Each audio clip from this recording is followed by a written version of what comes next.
it's Jane Gardner, and today we're going to show you on Step in Front of the Camera about your audio with XSplit is better controlled than if you're on it on a regular basis with just your webcam. So of course you set your sound in your system, in your control panel, as to which microphone you want to use. And then sometimes the software will decide to change it on you. So you always have to check where your microphone is working and which one it is. So let me go and show you in the back how you can check to make sure that you're using your XSplit rather than your system sound. So in the back of XSplit, you just open up your Logitech Brio and then you can check here for everything to make sure everything's okay, system's okay, color's okay, etc. And effects are okay. Make sure there's nothing on that you're not expecting to be on. And then you go up into Tools and then Settings.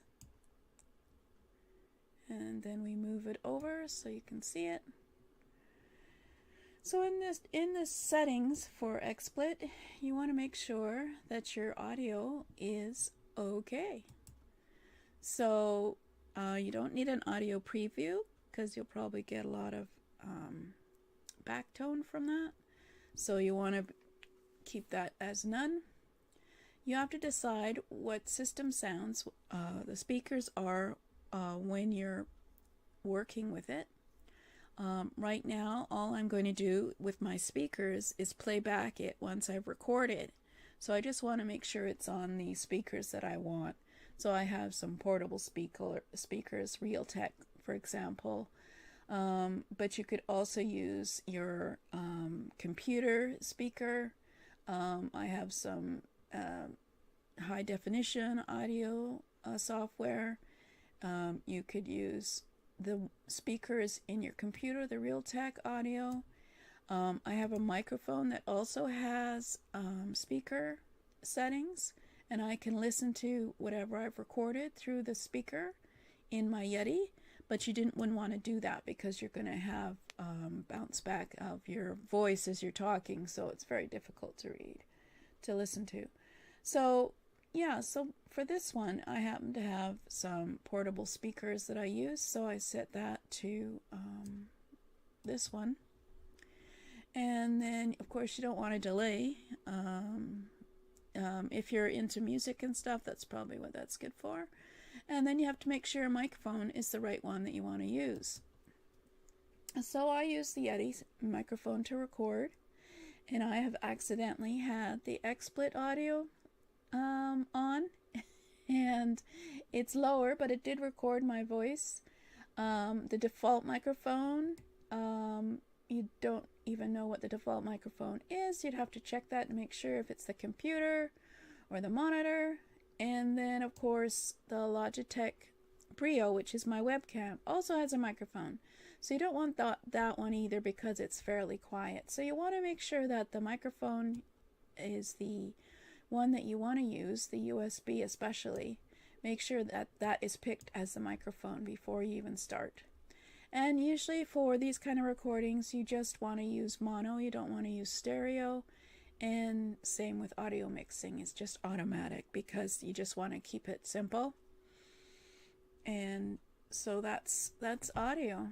You have to check in the back of XSplit to make sure the settings are okay. And so just apply, say okay, and there you go. So those should hopefully be still the same settings. So let's go back to a better scene.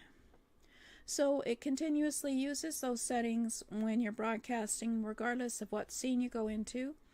Of course, you can change the settings for the audio for any scene. You can. I have to show that to you later because it's within this studio scenes. So you can turn off or you can turn on the speakers. So if you had a video that you wanted to blast out on your production on a different scene, then you have to make sure that that speaker is on and doing the music that you want to do. Of course, this one doesn't have any. So that's where you basically control your audio for when you're broadcasting with XSplit. Obviously, when you're broadcasting with your webcam, you just make sure your settings are okay in the control panel for sound and that you've got the right microphone and the right speakers that you want to use. Because I have downloaded a new version of XSplit occasionally, and all of a sudden it's changed my microphone and my speakers, and I have to do another recording because the first one was wrong.